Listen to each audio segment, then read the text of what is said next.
Can I refill your eggnog for you? Get you something to eat? Drive you out to the middle of nowhere? Leave you for dead? No, I'm doing just fine, Clark.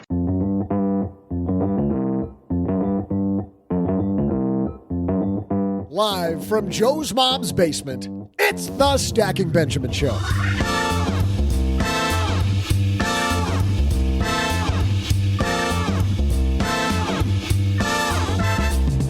I'm Joe's mom's neighbor, Doug, and I love this time of year. Well, except for the rush at the mall and the crowds at the grocery store and wondering exactly what to get OG, who pretty much has everything. I hate this time of year. Here to talk about staying sane now that we're deep into the holiday season, we welcome a woman who paid off nearly $1 million of debt in just over 2 years from the financially intentional blog, Naseema McElroy. Plus, from this podcast, OG. And rounding out today's roundtable team from lenpenzo.com, it's the elf on the shelf. I'm just kidding. I hate that guy, too. He's busy pestering parents and kids all over the world. It's just Len Penzo. But that's not all. In today's Friday FinTech segment, ever wonder about investing in the royalties of your favorite songs? We'll talk to Anthony Bruno from the Royalty Exchange. And as if that's not enough, we'll answer a listener letter and amaze you with my incredible holiday movie theme trivia. And now, taking a break from packing up the basement to move north, here he is, Joe Saul-Sehy. It's so much fun talking to these people than it is packing. Hey, everybody. Welcome to another Friday on the show. I am Joe Saul-Sehy, Average Joe Money on Twitter. And across the card table from me, back again for another day at the mic, it's my good buddy OG. Oh, I'm a good buddy now? That's really nice. It depends on the day. Well, you know what I'm doing? Hanukkah already happened, and you got me nothing. So now we've got Christmas coming. No, that's not true. What's that? You just haven't opened it yet.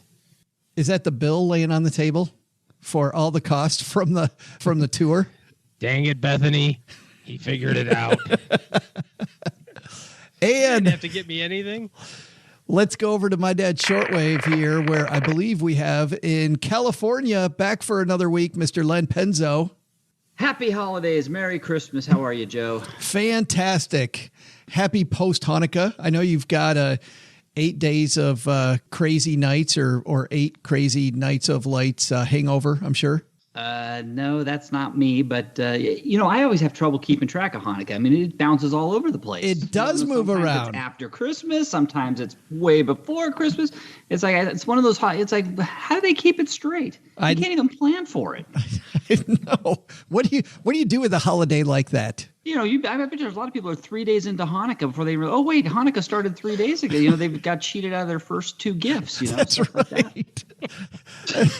That's my excuse, Joe. That's exactly. Forgot it. It just came and went. It's like I can't be bothered celebrating 8 days of that, right?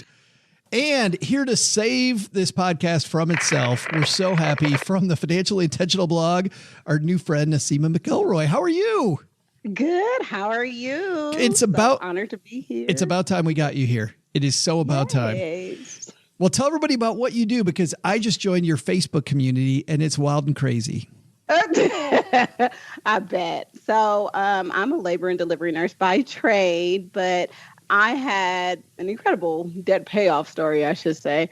And so I learned a little bit about personal finance through my own journey, which I documented on social media, which gave me a little bit of followers. And then people started thinking I knew what I was talking about. So then, of course, I became a personal finance blogger and personality, and now have a course.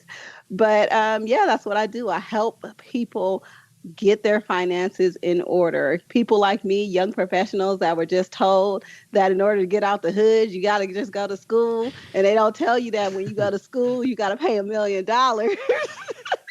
So I had to figure it out. I had the good job, but I was broke. So I figured it out, and now I help other people. That's what we do when Financially Intentional. You had, we're obviously not going to have time to go through the whole story tonight, but just for the Cliff's Notes version, you had really nice cars.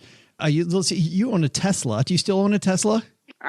Yes, I bought the Tesla after I paid off my debt. Ah, nice. My gift to myself. That is nice. So the carrot at the end, that's cool. And then you had 2 houses. I've had 5 houses. Okay. And then you had you listed collection agencies. You owed the IRS money. You were deep into debt. What happened? I was trying to keep up with the Joneses. So the 5 houses came from only knowing to be successful financially, you should have real estate. And that's what they told me. But I bought real estate in 2004, 5, 6, 7 when the market crashed. So 2 of those went to foreclosures. 2 of those went to short sales. And then I had my condo remaining. And then later on, a couple years later, I bought another house, like a really, really big house when I was pregnant with my daughter because I was insane. And so those are the 2 houses that you're talking about. So I had that first condo that I bought during the market crash, and then I had my other house. But anyway, I was just living my best life like everybody tells you you're supposed to do when you make a good salary. And then I realized when my daughter was turning 1 that I was hella broke. So yeah, what was it? Was there like a set time, a set thing? Like, do you remember where you were when you're like, it's got to change? Yes, I do. And it's an interesting story. I had bought that new house. It's 4,000 square feet. I remember it has 36 windows and it was a new construction. So I had to put 36 window coverings, which cost a grip, and I did not have money to pay for it. So I had to ask my sister for money, which for me, I don't like asking anybody for anything. And I said, you know what? I make too much money for this. I need to figure this out. Like, this just doesn't make any sense. And so that was my breaking point, and I just started Googling personal finance blogs, came across Dave Ramsey, who I was like, who's this guy at first, but then started to make sense. But you credit what we say about Len. That is what we say about Len. But you credit Dave Ramsey with a lot of your success since then. Oh, yeah, definitely. I followed his baby steps. Some of the things got me in a lot of trouble, but for the most part, I learned a lot. And I do credit 90% of my success to this Dave Ramsey strategy, the baby steps. Mm-hmm. Well, we're going to credit your downfall again to being here in the basement, I'm sure. You'll be like, everything was going, yes, everything was going great until she went to the basement, but we're glad you're here. Hey, you know how you get an extra $450, Naseema? How? You head to stackingbenjamins.com/MagnifyMoney. Yeah. Because when you go to MagnifyMoney, what you'll find is that brick and mortar bank you've been using is a bum and you shouldn't be anywhere near it. So you toss that thing aside and instead you go to one place where it has the best in checking accounts, savings accounts, debt repayment options, all the above. And if you pay your debt on time, like Naseema does now, you can even maybe, do you play the credit card war game now or not? I am in that game. She is, but you had to get your act together first. Right. And I did go to MagnifyMoney to compare rates first. She is amazing. stackingbenjamins.com/MagnifyMoney. More places than any other online. All right. We got a great show today. We got Naseema here. We got Len here. We got OG even here. It's fantastic. So let's get the party started. Hello, darlings. And now it's time for your favorite part of the show, our Stacking Benjamins headlines. Our piece today comes to us from Psych Central. I was there trying to figure out what the heck's going on in Len Penzo's brain, and I didn't figure that out, but I came across this. He's not even going to, you're going to let that go? Doesn't even swing and a miss. He's just going to let that go. This is written by Margarita Tartakovsky, MS, the associate editor over there. How to have a minimalist, meaningful holiday season and why it's so important. And this piece says, and Naseema, I think we'll start with you. When you think of minimalism, the piece says, you know, it's stark, it's sterile, it's cold, the complete opposite of cozy. It's about deprivation. It's about no gifts. Like minimalisms would seem to have nothing to do with the holidays. What did you think when you first read that? I was like, what? First of all, I know about minimalism, you know, shout out to Joshua Becker, but I always lived a minimalist Christmas or holiday or whatever. So I was like, this just sounds like what my holidays look like anyway. Really? but not the bleak part, but just minimal, you know? So you've never been a big gift giver? You know what? It's very interesting. My dad was Muslim. So I grew up Muslim, but my grandparents are Christian. So they were trying to always convert me to be a Christian. So we kind of had Christmas and then we kind of didn't. So I got Christmas gifts, but when I became older, we just bought Christmas gifts for the kids. And I keep that at like $10 to $20. Gotcha. So yeah. So our Christmas, I like Thanksgiving. Then the pressure of gifts is off. Well, so we don't. I'm with you, Naseema. I'm with you. Yeah. What do you mean by that, Len? I love Thanksgiving. It's my favorite holiday. And Christmas used to be great when I was a kid, but it's just become so commercialized. It's taken all the fun out of it for me, So it's just, I wish it went back to the way it was about friends and family and, just kind of more personal and not so much gifts. I'm tired of seeing all this stuff on the TV, all these commercials, all the Christmas stuff, buy this, buy that, buy this. It's just totally lost the meaning. So you like this idea of a minimalist Christmas like they're talking about? Oh, I absolutely do. Yes. If I had my way, it would be completely minimalist. Yes, absolutely. I'd put a tree. I'd have my tree in the corner and just my family for the holidays and my immediate family. And we would maybe exchange something homemade or just personal.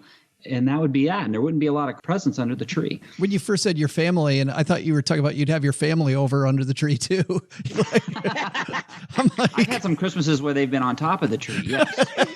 It gets crazy at the Penzo house. Oh, gee, what about you? You've never really been a big minimalist.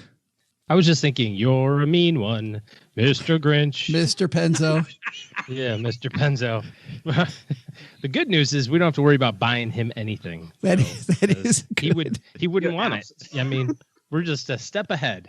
I just let everybody off the hook, didn't I? Yes. You totally did. Yep. Yeah. Hey, Len, when you don't get the Stacky Benjamin's gift this year, you're welcome. You're welcome. I'm so happy we don't have to worry about cluttering your life with another Amazon Echo, whatever it is, or a box of chocolates. Or cookies. There were some delicious cookies. Oh, yeah, cookies one year. I remember those. I'm kind of with Len here. Here's the problem, I think, with this. My sister and I were just talking about our family Christmas. So I don't live close to everybody in my family. My brother lives close to me. But we're traveling back up north to see everybody, and we were talking about who's getting who gifts. And last year we kind of drew names out of a hat, and that was really weird because I got the reason it's weird is because I got like my 19-year-old niece. I'm like, what do you get your gift card to iTunes? Yeah, gift card to iTunes. Guess what my kids got?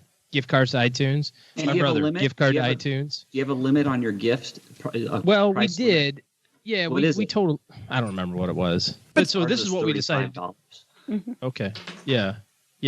They don't sell iTunes gift cards in $35 increments. That's the problem. They do like 15. That takes a little math there, OG. You take a $25 gift card and a $10 gift card, and it makes $35.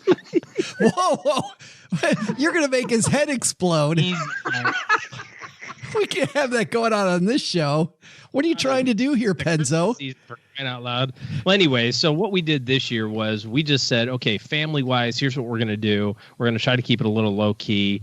We're going to kind of we're doing restaurant gift cards. You bring $25. You get to pull one of them out. You put yours in the pot. Everybody pulls one out. Off you go.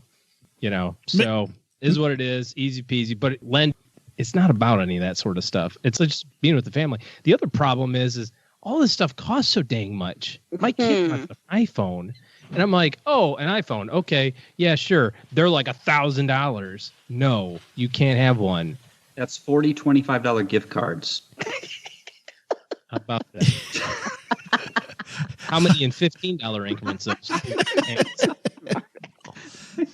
But everything's just so darn. I mean, a video game is $70. You know, so like even if you want to have a normal budget, and then it's great. I don't know. Naseema, how old are your children? My daughter is 4, and then I have another one on the way. She's not going to be here until January, though. Ah, all right. Yeah. Congratulations. Nice. Thank you.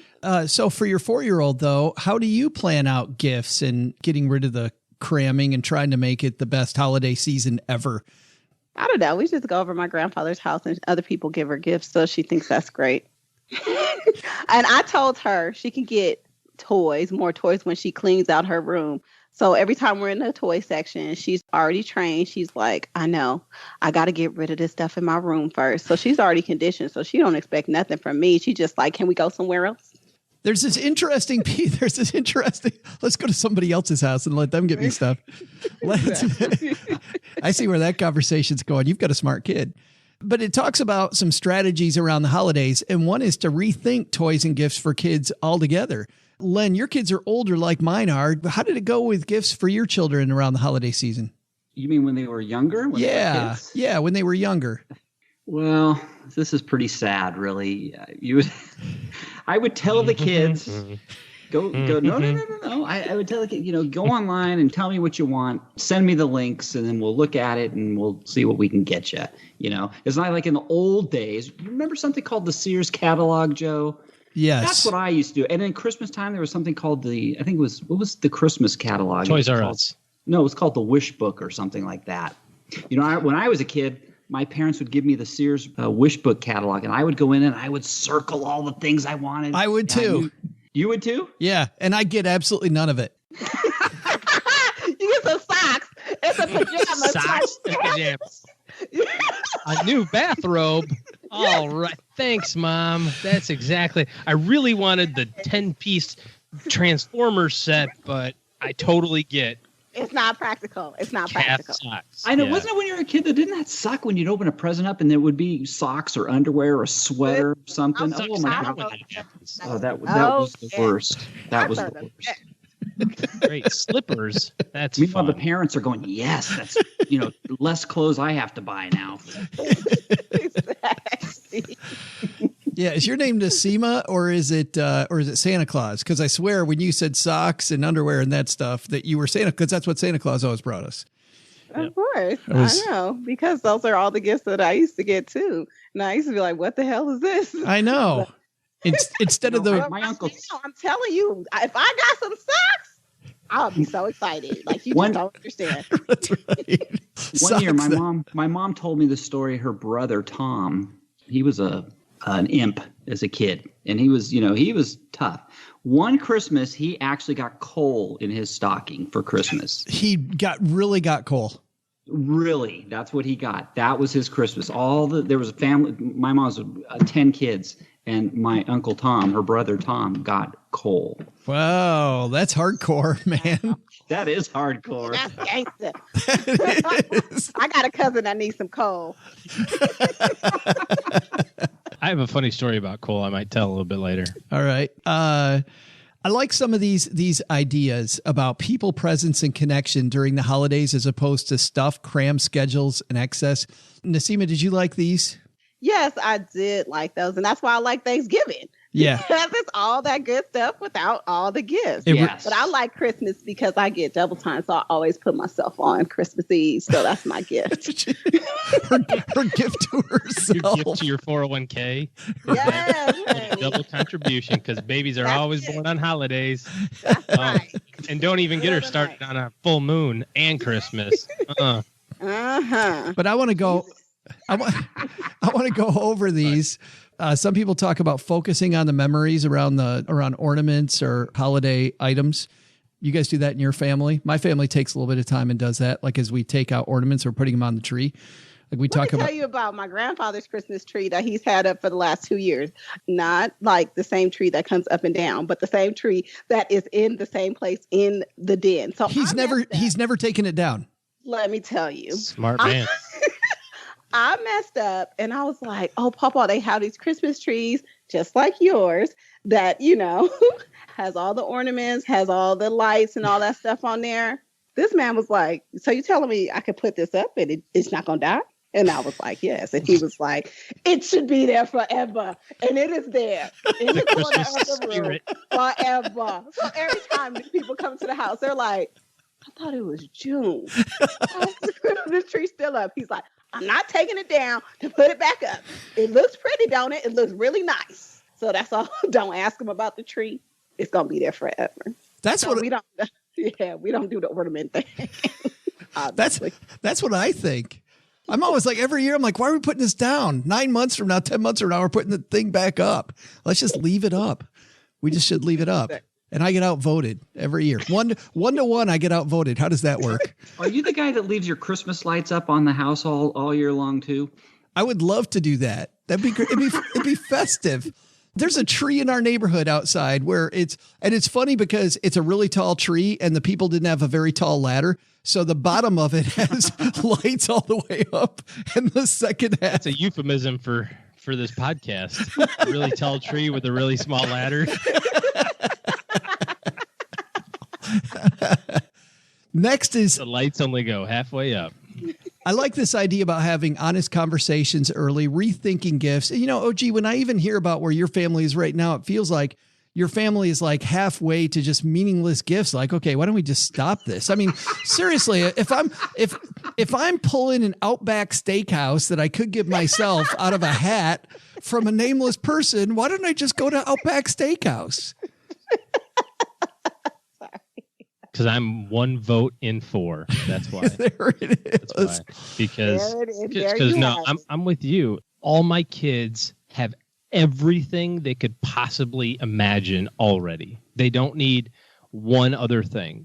When I grew up, no joke, it was like you got a pair of shoes and a bag of socks and pajamas, and that was stuff you absolutely needed. And we always got some toys too, for sure. But at the end of the day, like, it was all about the stuff that we needed to have. And now we're really fortunate now that, you know, my kids need a new pair of jeans. Like, go get them a new pair of jeans. Like, when I was a kid, my mom would wait until Chris would go, well, you know, you're going to have to wear those jeans until, you know, maybe Santa Claus will bring you a pair of jeans. It's been really cold here. My son outgrew his jacket. He hasn't had a coat in 2 years. And so, you know, we bought him a coat. Like, when I was a kid, that would have been like, well, good news. You only have to be cold for a month, and then you'll probably get a coat for Christmas. Maybe. You know, if so you're good. Have everything. Everything. And so it's like, all it is stuff on top of stuff. My wife and I were talking about this. She's like, oh, you're really hard to shop for. I'm like, I don't need anything. What, like, if I want something, first of all, I'm going to go get it. I don't need anybody's permission, and I'm not going to wait. So do they have the Jeopardy home game? Okay. So they don't have everything. Now I know. Do they even know what Jeopardy is? Well, there's a gift. You've thought there's something for. There you go, OG. Introduce him to Jeopardy. Try. Len, I'm with you. That's the gift that keeps giving. Now. That is the gift that keeps giving. Hey, by the way, Len, I didn't mean to cut you off, though, because you were talking about the Sears catalog. You go circle everything, and I said I'd get nothing, and we were off and running on other stuff. But so what happened with you? You would circle everything in the Sears catalog, and then? I'd get a lot of it, I'll tell you that. I got most of it. And I used to put the prices on. I'd circle the prices for Mom and Dad, and I would add it all up and say, hey, Mom and Dad, it's all under $100, so I can get everything I've asked for here. Does it surprise you, OG, that Penzo had a spreadsheet with his Christmas list? He had a regression analysis. Right. Good news is the delta on this thing versus what's in your wallet.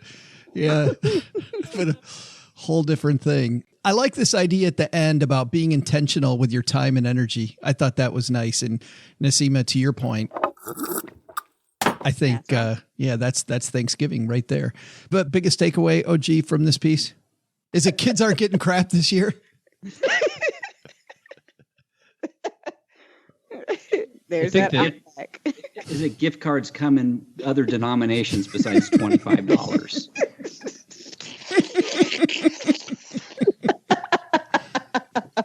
Naseema had no idea what the hell she was getting into. The wheels have come off of this show for 2018. Ladies and gentlemen, I strongly encourage you to resubscribe in 2019. It's going to be awesome. It's going to be great. But we honestly, we have not nailed it. I promise. My biggest takeaway, thank you for all of the peanut galleries.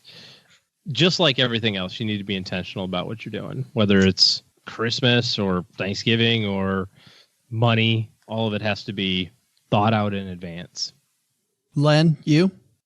I would say Thanksgiving is a much better time for being with family and friends, and Christmas is for kids. So that's what I'm going to say. That's my. I don't know if I took that from this article, but Christmas is for kids. Leave it for the kids. Give the kids the gifts, and adults focus on family. I love the idea of rethinking toys and gifts for kids. Like if there's a way to do that better. But Naseema, you've got the last word. Well, anything that's about being intentional, I'm for, because it's all about being financially intentional, which leads to intentionality in other areas of your life. But I just like the article because, like I said, I think it's like Thanksgiving-esque to me. But I'm just looking forward to not having to cook for Christmas, because usually they make me cook a big old expensive pot of gumbo and then don't want to pay for it at the end. So that's my family. That's what we argue about on Christmas. We spend a lot of time together, but it's mostly arguments about who owes who for the crab in the gumbo. So I don't want to argue about the crap in the gumbo is what Naseema got out of it. $250. I'm just saying. And nobody wants to fork it up after they asked me to make it. So I'm not making gumbo this year. So I got an excuse.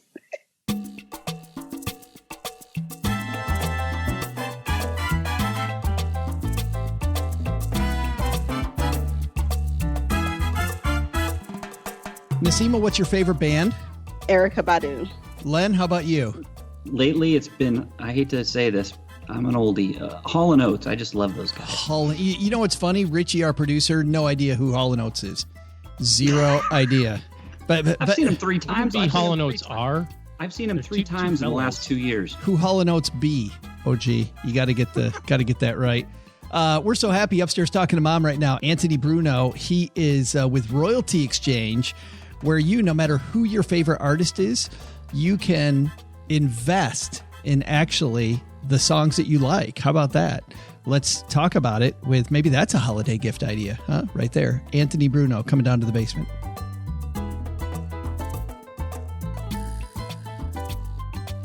And walking down the stairs to the basement, it's our new friend, Anthony Bruno. How are you, man?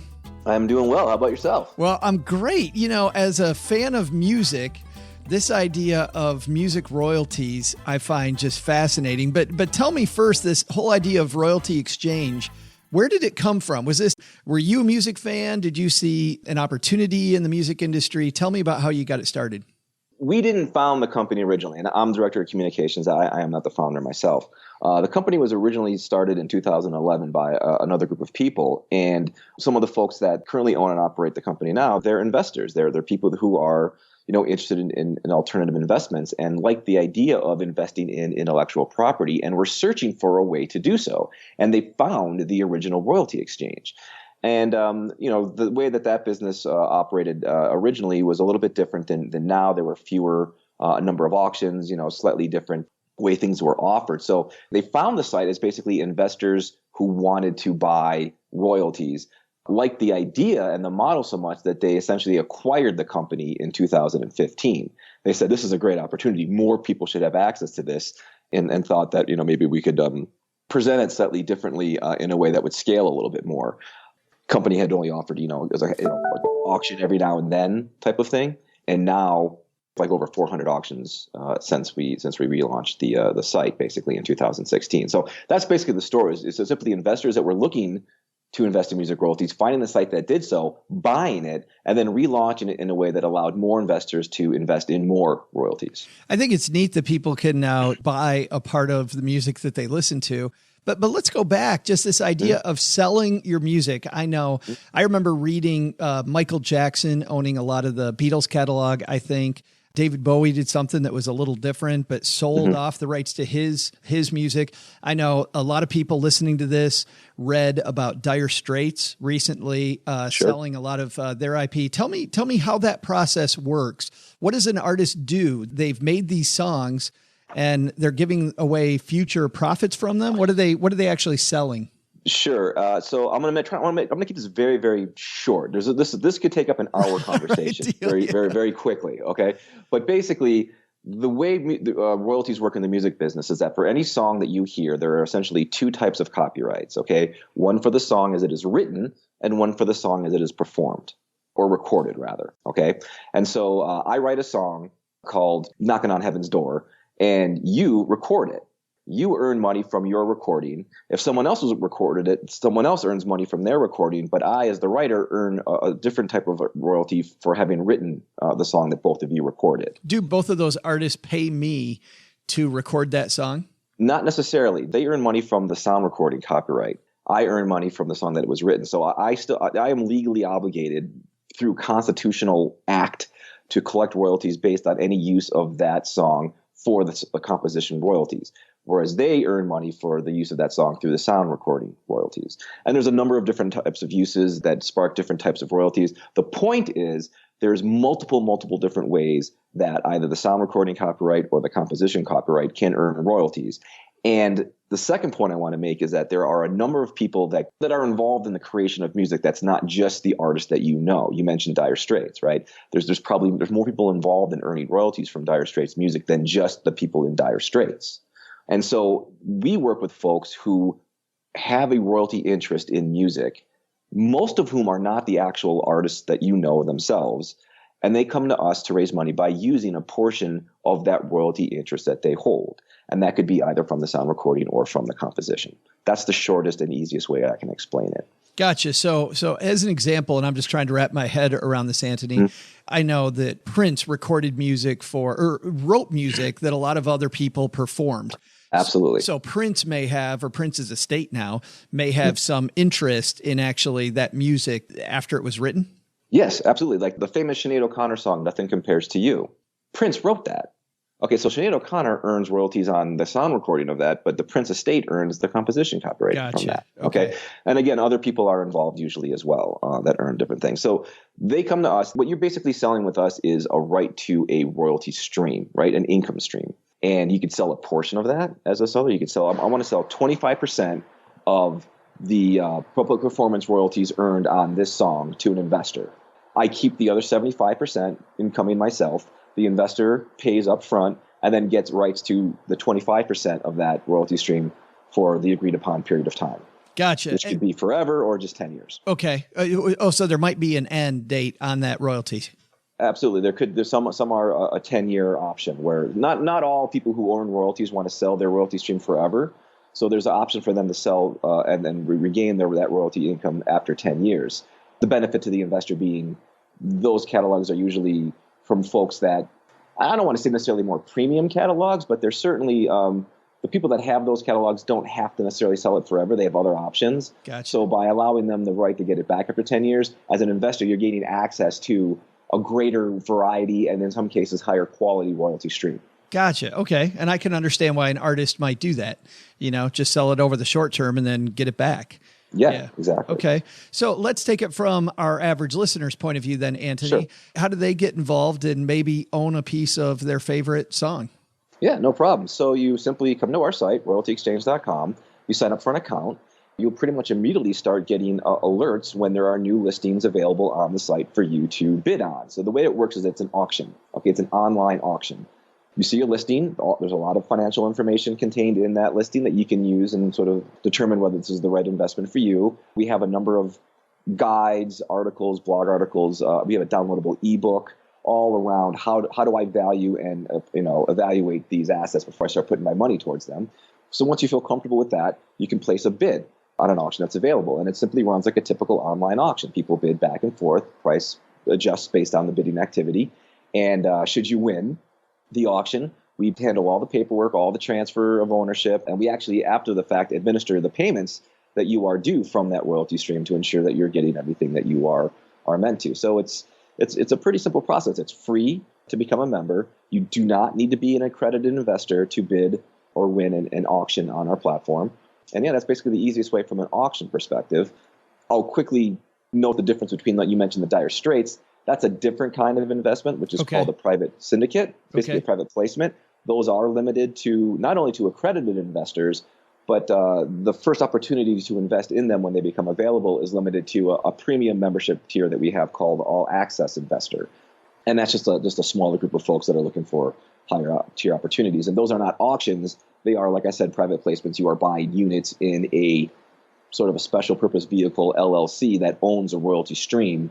And then you just buy shares of it. And those are typically far larger music catalogs than would go in an auction. We're talking, $3, $4, $5 million catalogs. Yeah. Okay. That kind of thing. Let's go back then just to the auctions, because that's what most of our listenership will be interested in. Sure. These royalty streams, how often do they have? Are they different for every auction? Is it quarterly? Is it monthly? Is it once a year? How often do people receive their payout? Got it. Typically, it's quarterly. Okay. The type of royalty that we deal with the most are called public performance royalties, and those are paid by these very well-established entities in the music business called performing rights organizations. And so their whole entire reason for existence is to track the usage of this music across different platforms, collect the royalties owed, and then distribute that to the royalty owner on a quarterly basis. And so all we do is, if you were to buy one of those royalty streams, we just work with the PRO to redirect the portion that you've bought to you. So typically quarterly, you could even set the date. There's a calendar. You know exactly when that next distribution is going to happen. Some people think that this type of an investment, because it's an alternative investment, like you mentioned, is better as a long-term type investment. Can I do this inside of my IRA? A self-directed IRA, yes. I'm a little shaky on some of those details. Yeah. But I do know that if you have a self-directed IRA, there is a path for doing so. And if that's what you wanted to do, and if you were to call in, we can connect you to our investor relations department that can, give you the more specific details. But the short answer is yes. Got it. People that can help. Okay. And then obviously, I guess the way that you guys make money then is you broker these deals. We are like a real estate agent. Okay. We take a percentage of the sale fee, which comes out of what is owed then to the seller of the royalty. All right. So you as an investor don't really pay. The only thing you as the investors might pay would be a one-time fee for us to administer the payments for you going forward. Okay. And that can be waived if you become an all-access investor. Gotcha. It's a small fee. It's not a big deal. But yeah, so we basically take a commission from the sale from the seller.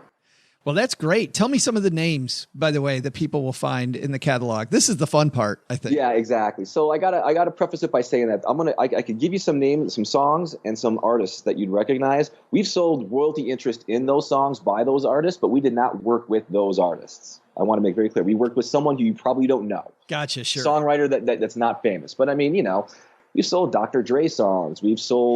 We've got this great one that we've done a couple of times. It's a song that was sampled by a Fatboy Slim song. So anytime the Fatboy Slim song is played, because it sampled this song, you get part of that royalty stream, for instance. That's a fun one. All over the map. We've done heavy metal like Korn. We've done country music like Alabama. We've done Santana songs. We've done around certain Grateful Dead related assets. It's just all over the map. I mean, it is really just no genre or no age really that we haven't done. But it's worth noting that most of them are older. And we've even done some kids' music songs. We did one that involved Sesame Street theme songs, basically, like Elmo's World, things like that. That was actually one of the biggest auctions we've ever done. Things like that. It's really pretty wide and open. And sometimes it's fun just to kind of take a look and be like, who are these people? And it's worth, and as an investor, as someone who comes in to buy, very often people are buying royalties to music that they've never even heard of before. Oh. Like, you don't have to be, in fact, most people are not fans of the music when they buy it. They may not even know the artist or the song. They're just looking at this as an investment, and they're saying, okay, this is an asset that's made this much in the last 12 months. Yeah. It's got this kind of a trend rate. This could make money, and it's not correlated with the stock market. So yeah, I'll give it a shot. But I don't know who, Migos is or something like that. They just kind of just roll with it. It's really interesting. See, I like looking at it that way. I mean, very pragmatically. But as a guy that loves music, I just think it's fun to have a part of my portfolio that I don't know. I have two sections of my portfolio. And obviously, to your point, this could fit in either side, I imagine. But for me personally, I like walking around owning some Dire Straits or owning some Prince or owning some. Well, it's certainly a lot more fun when you're talking about your investments at a party than, pointing to your last municipal bond. You know what I mean? Like, I totally get that. Let me tell you a quick story. I don't know if this is relevant, but so there was one investor who, we see the auctions, we watch them go along, and it closed at a price higher than we thought it would. We were surprised that someone paid that much for this particular royalty stream. So afterwards we talked to him. We were like, yeah, so, you certainly were pretty aggressive in the bidding there. Can you tell us why you really wanted this? And so it was an auction for a song by a country band called Love and Theft. Now, again, we weren't working with the band Love and Theft. We were working with one of the songwriters attached to the song. But as it turns out, his daughter had gotten engaged at a Love and Theft show. Like, they actually got on stage and proposed the whole 9 yards at that band's show. So big fans of the band. The father knew this. So he bought this and then gave that to her on her wedding as her wedding present. That is so cool. You see what I'm saying? So Now that's a rare case, but that stuff like that can occur. Yeah, no, that's really neat. I think that's a great place to leave it. People go to royaltyexchange.com, Anthony. That's correct. Awesome. And we'll have a link if you're walking the dog or on your commute in our show notes page at stackingbenjamins.com. Anthony Bruno, thanks for hanging out with us for a few minutes, man. Hey, man. Thanks for having me. It's been a pleasure. Hey there, trivia fans. I'm Joe's mom's neighbor, Doug. And when I think of Rotten Tomatoes' #1 movie, It's a Wonderful Life, I think of life here in the basement. All peaceful and calm with OG complaining and Joe threatening to teach me another board game. I'm just kidding. I do think of other great movies like Saw 3 and Free Willy 2, but I guess those were forgotten in the shuffle. Here's a question. What year was It's a Wonderful Life originally released?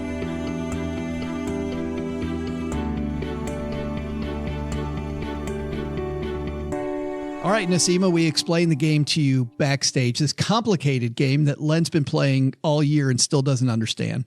So you get to decide first if you go first in the middle or last. But before you do that, let's remind everybody of the score.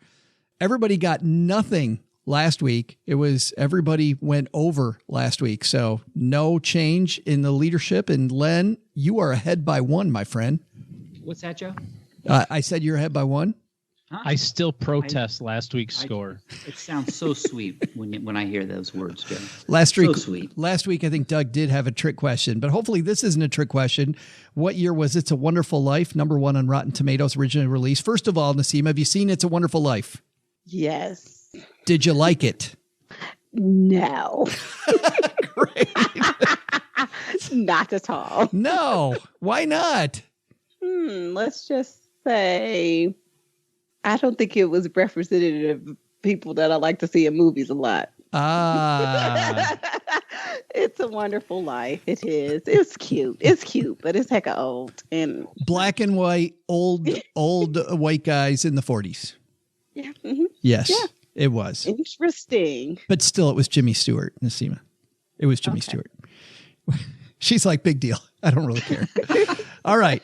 So do you want to guess? If that was Paula, she wouldn't know who that was. She would have no idea who Jimmy Stewart was or It's a Wonderful Life. Paula's a little younger than me. Let's do this. When do you want to guess? You want to guess first, in the middle, or last? Well, I've listened to this game a couple times. I know how it's played. So I'm going to go last. Not her first rodeo. OG, how about you? First or in the middle? He gives me 2 fingers, which works great on an audio podcast, by the way. Thank you very much. Those 2 fingers. Yeah, those 2 fingers, not quite as much fun. And Len, guess what that means? You get the honor of going first. What year? I think you guys are going to regret letting me go first because I know the year. At least I'm pretty sure I know the year. I don't know why this is popping in my head. 1934. That's what I'm saying. 1934. I should be writing this down, shouldn't I? I'm sure we'll be able to remember. I don't. It's going to be 3 numbers. 1934 for Len. OG, how about you? See, I think he's mistaking Miracle on 34th Street as another Christmassy movie that's got a 34 in it. Yes, you're probably right, OG. You're probably right. Or if he nails it, I call baloney and he looked it up on the internet. No, I swear I didn't. I'm not sure that I've ever actually seen this whole thing, if even parts of it. I'm glad you said Jimmy Stewart because now I can at least picture what movie it is. Oh, I shouldn't have done that. Jimmy Stewart. Gosh, he's dead. He's not a recent actor. He seems to have been done and buried quite a while ago already. I'm going to go a little bit over Mr. Penzo here, and I'm going to say 1939. That's a terrible guess. 39. Oh, closest to without going over. All right. Well, Naseema, there you go. It's all laid out. They just messed me up all the way. I was going to say, I don't think it's as easy as it once looked. No, it's not. It's not. But the first thing that popped into my head, I'm just going to go ahead and say it, and that's 1928. And that's because that's the year my grandfather was born, and I feel like that's when that movie was made. So I'm going to just leave it right there. 1928 for Naseema. All right. We're going to find out in just a second what the answer was. Oh, this is so funny. Cheryl wants to play too. Let Cheryl play. What's Cheryl's guess? We have an extra here in the basement tonight, and she's writing it down. This is always great. No, not these. What year was the movie released? She's got the years that stuff happened in the movie. Oh my goodness. Yeah. She is on it. Yeah. Woman. She's like, forget it. I don't know. I don't know what Tell year Cheryl, it was. Thanks for playing, and we've got the Jeopardy edition home game for her. Yeah, we have Len says we got the Jeopardy edition home game for you as your set of steak knives prize. All right. We'll be back with the answer here in just a second. What's your interest rate on your savings account, on your emergency fund? Well, I'll tell you, if it's a brick and mortar bank, we've got a great way to beat it. Head to StackyBenjamins.com/MagnifyMoney, the place where you go for all of your banking needs instead of just the brick and mortar bank. Let me ask you this. Why do you walk into a Bank of America, let's say, and just say, what have you got? You don't get anywhere near the range of financial products that you'll get using just your fingers sitting at home on Magnify Money. StackyBenjamins.com/MagnifyMoney. Let's go there right now. And let's see what interest rates look like as we record this. They might change overnight, but I doubt it. And if they do, it's not going to be that much. I went to Magnify Money, and here we go. We're up to 2.4% for My Savings Direct. And then Popular Direct is at 2.36. Now, it tells me here that with Popular Direct, there's a $5,000 minimum deposit. It also gives their fine print score an F, where My Savings Direct pays $2.4, $0 minimum deposit, and an A in their fine print score. See how I'm able to very quickly compare accounts? That's what I love about Magnify Money. Plus, there's 92% of the stuff out there in the site. What else we got? Vio Bank, 2.35%. CIT Bank at 2.25%. Utah First Credit Union at 2.25%. Citizens Access 2.25%, CIBC 2.16%, PurePoint Financial 2.15%, Mutual One Bank 2.12%, Sallie Mae 2.1%, SFGI Direct at 2.07%, Barclays 2.05%, Salem 5 Direct 2.05%, Five Banks Connect 2.05%, Synchrony 2.05%. Here comes some big boys. HSBC 2.05%, Marcus by Goldman Sachs at 2.05%, and FNBO Direct at 2%, American Express Personal Savings at 2%, Discover at 2%, Alliant at 2%, and then American Airlines Credit Union 1.97%, E-Trade done at 1.9%, and there we go. See how easy that was? StackyBenjamins.com/MagnifyMoney. Don't just use that to compare, ditch, switch, and save when it comes to your savings accounts. They've got no-fee checking accounts, balance transfers, cashback reward cards, 0% interest, credit cards to pay less interest to the man, personal loans, Parent Plus, loan refinance, student loan refinance, and lots more. StackyBenjamins.com/MagnifyMoney.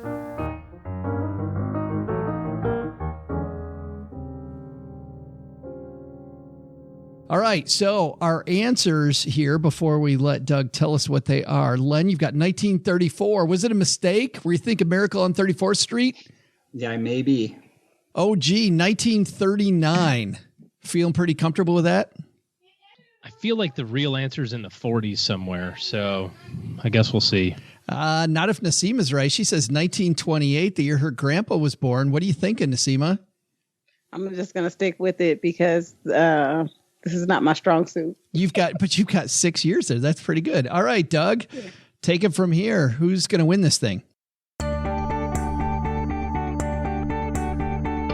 Hey there, trivia fans. I'm Joe's mom's neighbor, Doug. It turns out blowing bits of white paper around the living room won't make Joe's mom think happy holiday thoughts.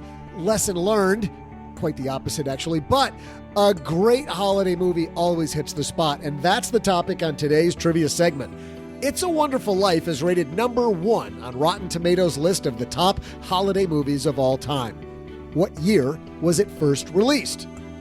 Despite initially performing poorly at the box office because of stiff competition at the time of its release, the film has become regarded as a classic, and many call this film, first released in 1946, as one of the best films of all time. See ya!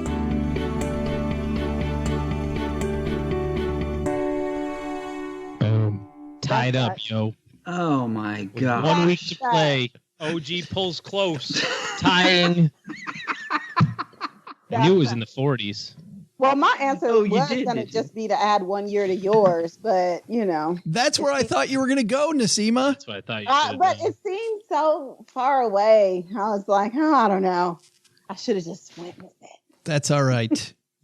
All the prizes. You're not going to get any of the prizes now. Oh, no. Yeah, I feels. think the reason I thought it was later than 39 was I think that Jimmy Stewart was in. Yes, he was in the military, wasn't he? He was in the military. You're right. So, which means he would not have likely been recording a movie sometime in the 30s and 40s, or early, late 30s, early 40s, perhaps. So, it also didn't seem like a really great time for the launch of that movie. If I had that in the can, like, hey, World War II just started. It's a Wonderful Life. Right. Yeah. So I was figuring it was going to be sometime after that, but I didn't want to gamble 44 or 45 or 43. 39. Hey guys, we got an issue here. Somebody sent a letter down to the basement asking us for help. So thank goodness you're all here and can help us answer this. Doug just brought down this letter. This letter comes to us from Braden. Braden says, hi guys, it should have said, hi guys in Naseema is what it should have said, but it doesn't. I don't know what. I could be a guy. I recently relocated for work and started graduate school. I'm receiving reimbursements from my employer, but if I were to leave the company before a certain date, I'll have to pay it back. Because I'm a pessimist, I have enough in my emergency fund for this already. However, I'd like for that money to be earning interest as well. What's the most efficient place I can earn interest and keep those assets liquid in case of emergency? Love the show, but I never learn anything. Thanks for the question, Braden. Naseema, you are easily the smartest person in this room.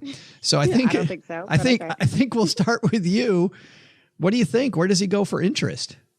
I mean, if he wants to have his access to his cash, he wants to keep it liquid. He's not going to put it in the market, obviously. So there's actually some really good savings accounts out there that have higher interest rates. I think Marcus has like a 2% interest rate right now.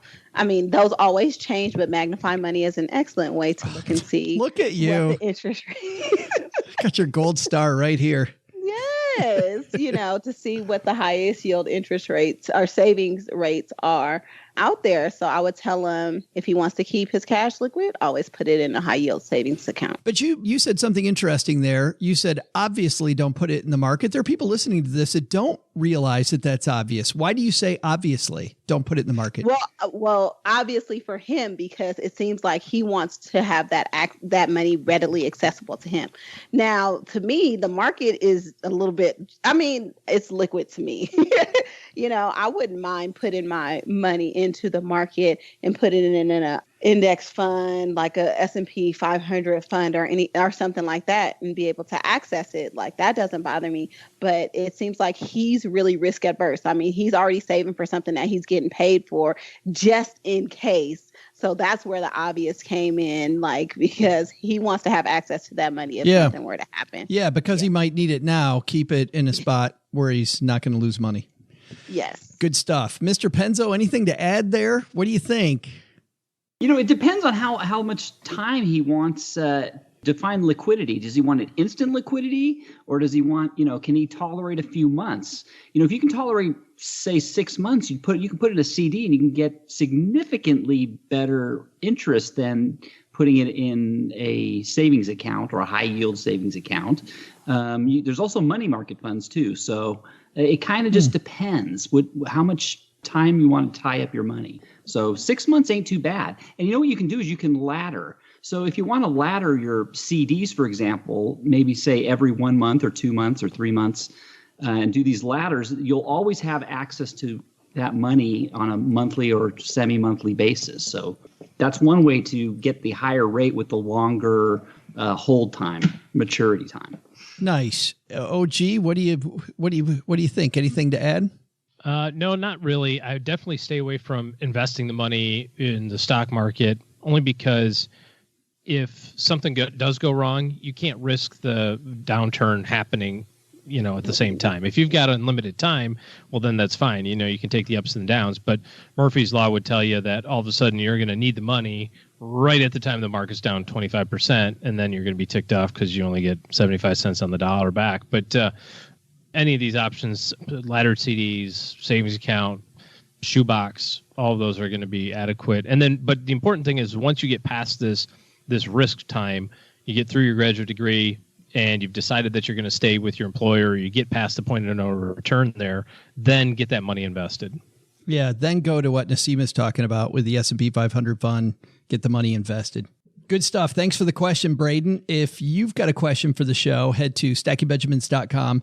And you know what? If Braden had only left a voicemail instead, he would have gotten a Greatest Money Show on Earth t-shirt, but he didn't. So we answered his question, and I think we nailed that one. But it is Christmas. It's Christmas, Joe. Then give us a gift and leave. If Braden would have only left his address. Yes, this is going to be a minimalist Christmas for Braden. Yes, or if he just finished Hanukkah and he's wondering where his t-shirt is, if only. Yes. It's all about the quality time. It really was. We spent 4 quality minutes with Braden. That's exactly right, Naseema. Exactly. Yes.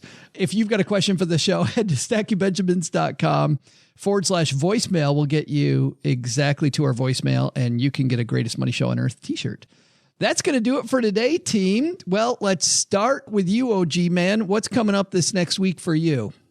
Well, something really super important. We might have talked about it last week, but this week we've got the final countdown to the most important day of the year. Still don't know what that is. From today, if you're so interested. I personally am not a minimalist, so if someone decides to support the fact that a week from today is a really cool and important day.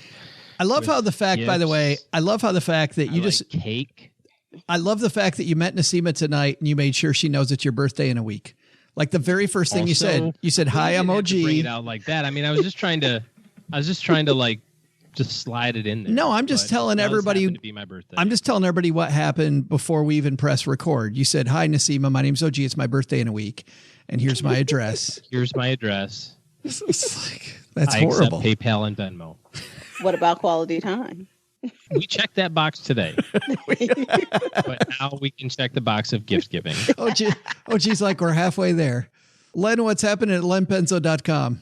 Well, I have an article just for OG's kids, and that is great gift ideas for people who have everything. Perfect. That's only at lenpenzo.com. Naseema, thanks a ton for hanging out with us. Thank you for having me. Well, this has been fantastic. What is going on right now at Financially Intentional? So right now at Financially Intentional, we're wrapping up the year, which means I am going on maternity leave. So we're shutting some stuff down, but we're offering some specials at the end of the year. So if you want to get into my coaching program for half off, this is your opportunity before I shut it all down. Awesome. Does half off mean only half the coaching or half the price? Half the price. Oh, what was that? Half. Was that a snort from Len? Yes. Totally. I won. Sorry. I won. Oh my goodness. No, it's a full coaching for half the price until the end of the year. That's fantastic. And you know what? If you're on your commute or you're walking the dog or whatever, we'll have a link to Naseema's site at stackingbenjamins.com. So glad you could be here and save the show. I appreciate it. Thank you. Love it. All right, Doug, take it from here, man. So, what did we learn today? You worried about too much hustle and bustle around the holidays? Consider the minimalist approach. Replace gifts with discussions and family time. Embrace traditions and throw out consumerism. We've yet to meet a person who wasn't happier with this approach.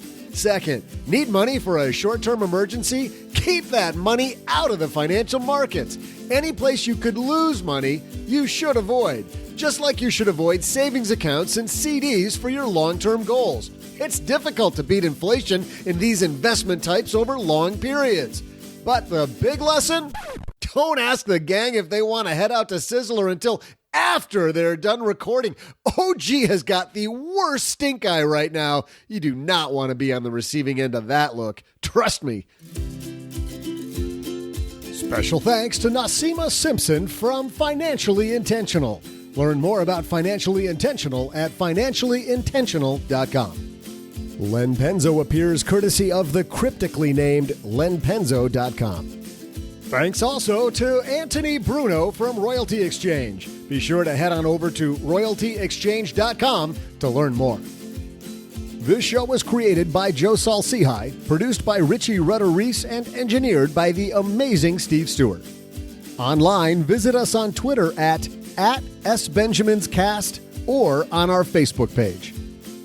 I'm Joe's mom's neighbor, Doug, and I'm wondering if KY jelly is actually made in Kentucky. SB Podcasts may receive payment on the show from sponsors and guests in the form of books, giveaway items, discounts, or other remuneration. There's no way you would take advice from these dorks, but like Joe's mom always says, don't take advice from people you don't know. This show is for entertainment purposes only, and before making any financial moves, consult with a real financial advisor.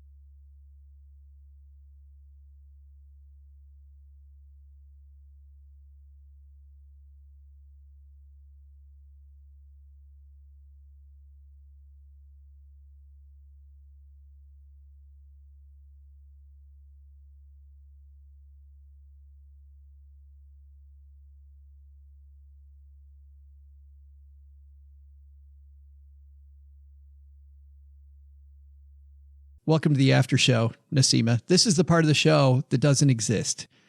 We can't talk about it, just so you know the rules ahead of time. We were beginning to discuss Naseema's career, which is delivering babies. You're bringing new life into the world. That's exciting. Yes, yes, yes. Most of the time. Most of the time. Well, OG has a situation where a nurse wanted you to eat something. My second kid kind of came a little quickly compared to the first one, so we were taking our sweet time. By the time we got to the hospital, everything was done, so we were ready to have a baby. And it was still early in the morning, and I'm doing the fatherly duty of just like, go team, you can do it, hooray, good job, sweetheart. But my son was being born. I mean, he was ready. So there was no medicine. There was no, hey, this is pain relief pills, any of that sort of stuff. It was like, baby's coming. And the nurse grabbed me and said, how much breakfast did you have today, Dad? And I said, oh, no, I'm good. She goes, come with me. And she made me drink a couple of glasses of orange juice and eat a power bar or whatever it was, a granola bar. And I'm good. She says, listen, I can only take care of one thing at a time. We only have two patients, and you ain't one of them. you, sir, fall on the ground, and you will be there a long time, is what she said. Yes, Mm-hmm. we will politely slide you on down to the ground and step over you and handle whatever we need to handle. We might be nice enough to call the ED, but typically we have two patients, and we don't have time to be worried about you. Have you, Naseema, then you've had dads pass out? Oh, yes. I can see it in their face. I already know. The last dad, he was about to fall out. I just pinned him between the bed and me, and I just held him up with my knee while I continued to do what I had to do until I could slide him back into a chair. But yeah, it happens all the time. Well, it is quite surprising. Just everything that's happening is a little different than maybe what you're used to as a normal person. And you're like, wow, that is unforgettable. It is. Everything that's going on right now. But all the kids were born. Now, contrast that against the third one. And we went to the hospital early. My wife said, I'm getting the medicine. Like, I don't remember much from that one.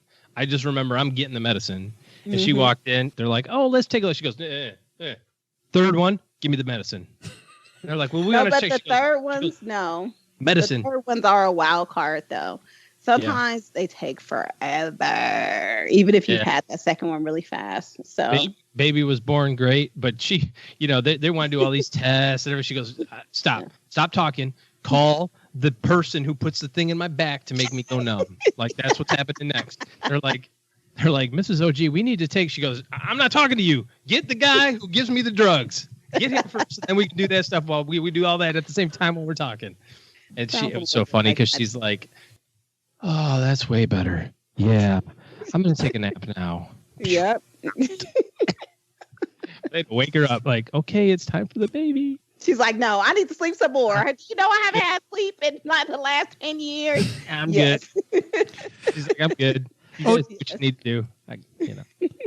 Len, what about with your two kids? Any stories from their delivery? Really, no. The first child, she struggled in labor, and then he was sunny side up, and just wouldn't come out, and so they had to do a C-section. Our second one was a C-section too. Remember, our second one was scheduled. Yeah, so it's almost like the stork, It's almost like the baby comes from the stork. For me, it's like I didn't isn't get that to. What happens?